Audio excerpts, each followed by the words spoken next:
Bonjour et bienvenue dans cette vidéo sur l'ultime saison de Sex Education.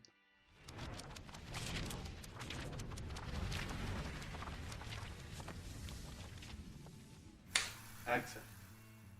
D'abord, qu'est-ce que Sex Education? C'est une série suivant la vie émotionnelle et sexuelle des adolescents quand ils commencent à découvrir leur corps. On y retrouve alors Otis, qui prend le rôle de sexologue dans son lycée pour écouter et conseiller ses camarades. Au-delà de cette trame, qui sert de fil rouge aux 4 saisons de ce show, la série traite de sujets sensibles et tabous liés aux rapports sentimentaux et intimes entre adolescents.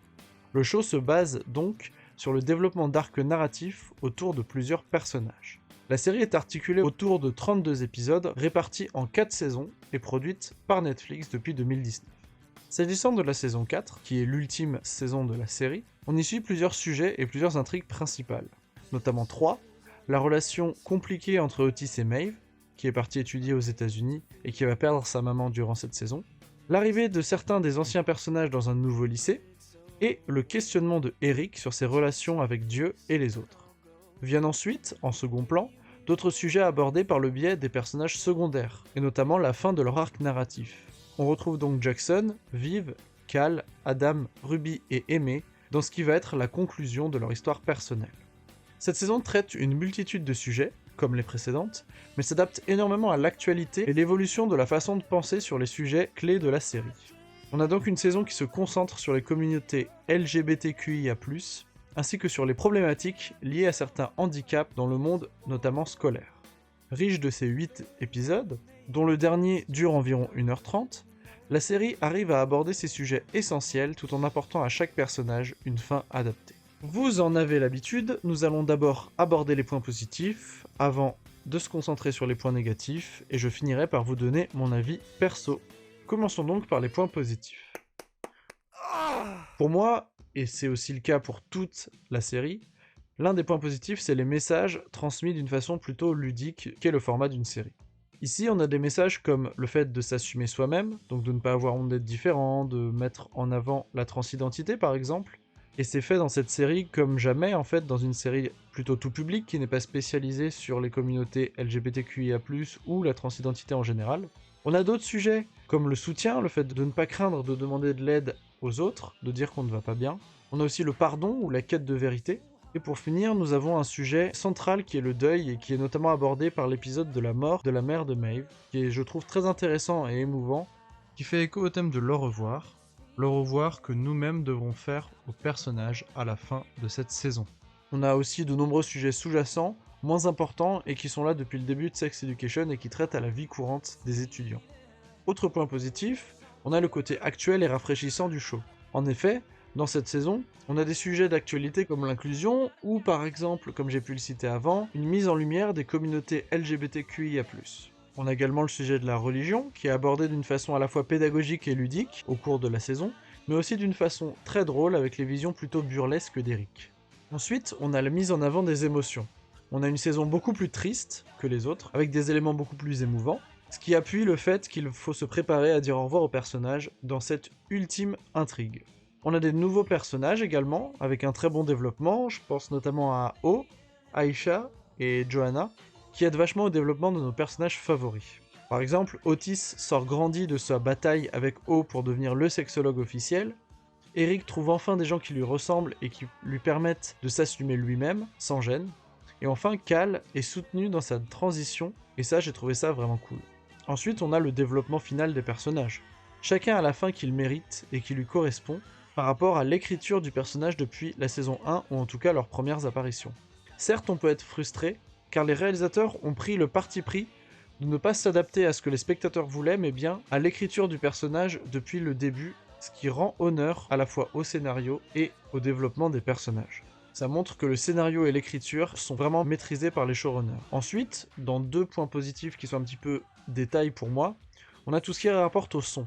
En effet, le doublage français, je l'ai trouvé vraiment au top. On a des voix qui vont bien avec les personnages, et ça, j'ai trouvé ça cool. Et enfin, on a la bande originale, qui est vraiment chouette dans cette saison. Déjà, le fait de commencer chaque épisode par une musique avec une action un petit peu clé pour la suite de l'intrigue par épisode, j'ai trouvé ça cool, et ça nous met directement dans l'ambiance de la série.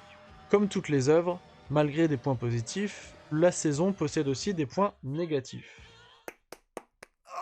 Premier point négatif, je trouve qu'il nous manque des persos intéressants. C'est peut-être purement l'avis d'un fan, mais je trouve que les personnages de Ola, Jacob, Lily et Raïm nous ont manqué, car je trouvais que c'était des personnages vraiment cool, qui auraient pu être développés un petit peu, ou juste vus dans cette saison pour montrer qu'ils sont toujours présents. Mais non, là ils ont disparu simplement, et j'ai trouvé ça un petit peu dommage. Ensuite, le point négatif qui pour moi est un petit peu principal, c'est le positivisme poussé à son excès. Certes, tous les personnages ont leurs problèmes, c'est un petit peu le principe de la série, mais dans cette saison tout particulièrement, je trouve qu'on a l'impression que le monde extérieur et le cadre scolaire sont vraiment trop utopisés. Je m'explique. Je trouve que le réalisme de la série tenait dans le fait que tout le monde peut s'identifier à la fois dans l'environnement où les étudiants évoluent et dans les relations. Or là, l'environnement, je le trouve limite trop ouvert. Même si c'est très bien de prôner la tolérance et l'ouverture d'esprit, je trouve que là on est très très loin de la réalité, avec une réalité certes un petit peu moins fun, où les gens ont tendance à être moins tolérants, moins ouverts, mais là j'ai vraiment trouvé qu'ils ont créé dans le lycée Cavendish une bulle hors du temps, et ça a un petit peu gêné mon immersion au niveau de cette saison-là. Troisième point négatif pour moi, c'est le rythme. Bien qu'on sent que la saison est plus centrée sur le fait d'émouvoir, de transmettre des sentiments, ce qui est d'ailleurs réussi, certains épisodes ont vraiment un rythme inégal avec certaines longueurs. J'ai vraiment l'impression sur cette saison que l'intrigue aurait pu durer 4 épisodes, mais comme la formation plus traditionnelle des saisons de Sex Education sont de 8 épisodes, il a fallu tirer un petit peu sur la longueur, et j'ai trouvé ça dommage. Ensuite, on a l'utilisation bancale du personnage de Ruby. J'ai vraiment l'impression qu'elle sert de moyen à Otis pour gagner en confiance et en popularité durant la première moitié de la saison, et qu'ensuite, Ruby est mise sur la touche juste parce qu'elle ne sert plus à l'intrigue principale, et je trouvais ça un petit peu fait de manière grossière. Et donc j'ai trouvé ça dommage. Même si elle revient un petit peu sur la fin, mais encore une fois, j'ai l'impression qu'elle revient juste pour justifier le fait de « Oh coucou, je suis toujours là », et j'ai trouvé ça dommage. Ensuite, on a des thèmes pourtant essentiels tournés en ridicule, comme par exemple la défense de l'environnement. Je trouvais ça un petit peu dommage vu le cadre de cette saison qui prône la tolérance et le soutien, que des blagues soient faites sur quelqu'un qui est obsédé par la défense des abeilles ou la pêche intensive. C'était un petit peu dommage. Ensuite, le fait qu'il n'y ait presque pas de professeurs dans cette saison, j'ai trouvé ça bizarre. Le côté école gérée par ses étudiants, certes, ça existe, pas chez nous, mais dans d'autres parties du monde, mais là, les seuls professeurs qu'on a, c'est des personnages un petit peu ridicules, ou des personnages qui ne sont pas vraiment ouverts d'esprit, ou qui sont vraiment là pour bâcher les autres. En effet, on a la prof d'art, certes très sympa et très ouverte, mais vraiment obsédée par le sexe, et on a l'impression qu'elle est là que pour ça. Et ensuite, on a le professeur de littérature américain de Maeve, qui est là seulement pour la plomber. Je trouvais ça dommage, quand dans les autres saisons, les profs étaient montrés comme des personnages de soutien et d'aide à l'intrigue. L'espèce de rédemption de ce professeur à la fin de la saison, qui dit oui, je vais devoir faire attention pour la prochaine fois, je trouvais ça un petit peu bancal aussi. Pour finir dans ces points négatifs, et pour moi c'est un détail qui m'a gêné, mais c'est juste un détail, on a l'étalonnage. En effet, il y a une tentative de couleur un petit peu pastel à la Wes Anderson, qui était pour moi une bonne idée. Sauf que dans la réalisation, on a des contours bleus de tous les éléments, et pour moi c'est un petit peu dérangeant car la couleur bleue coule un petit peu, et on a l'impression qu'il y a un problème dans l'image. Ça m'a un petit peu dérangé, mais on va dire que c'est dans l'ambiance visuelle du lycée Cavendish. Alors est-ce que c'est toute l'ambiance visuelle de Cavendish qui m'a gêné, ou seulement cet étalonnage? Je ne sais pas. Mais bon, c'est un détail. Pour finir, je vais vous donner mon avis sur cette saison. Pour moi, c'est une très bonne dernière saison, très tournée vers les émotions et les sentiments. J'ai d'ailleurs versé ma larme plusieurs fois au cours de ces 8 épisodes. On est très immergé dans la vie des personnages, on se sent très proche d'eux et on les comprend. J'ai d'abord été surpris par la quantité d'éléments LGBTQIA+, mais j'ai vraiment beaucoup aimé ce côté et le fait d'assumer que oui, ça fait partie de l'actualité, oui, on peut en parler dans une série sans que ce soit dérangeant, et oui, on peut avoir une série très ouverte d'esprit. Et ça, c'est vraiment quelque chose que j'ai vraiment adoré au niveau de la narration. Ça m'a permis de réfléchir sur des problématiques que je n'avais pas forcément imaginées. J'ai aussi été très touché par le soutien entre chacun, le côté humain, présent pour les autres, dans les moments difficiles. Tout l'épisode de la mort de la mère de Maeve et le suivant sur son enterrement et le soutien des gens qui se mobilisent, ça m'a vraiment beaucoup touché et j'ai adoré. Malgré quelques longueurs, j'ai passé un excellent moment, passant du rire aux larmes. Beaucoup de frustration cependant concernant la fin de la relation Otis-Maeve, mais je considère que cette séparation est fidèle au développement des personnages, et j'ai beaucoup aimé du coup.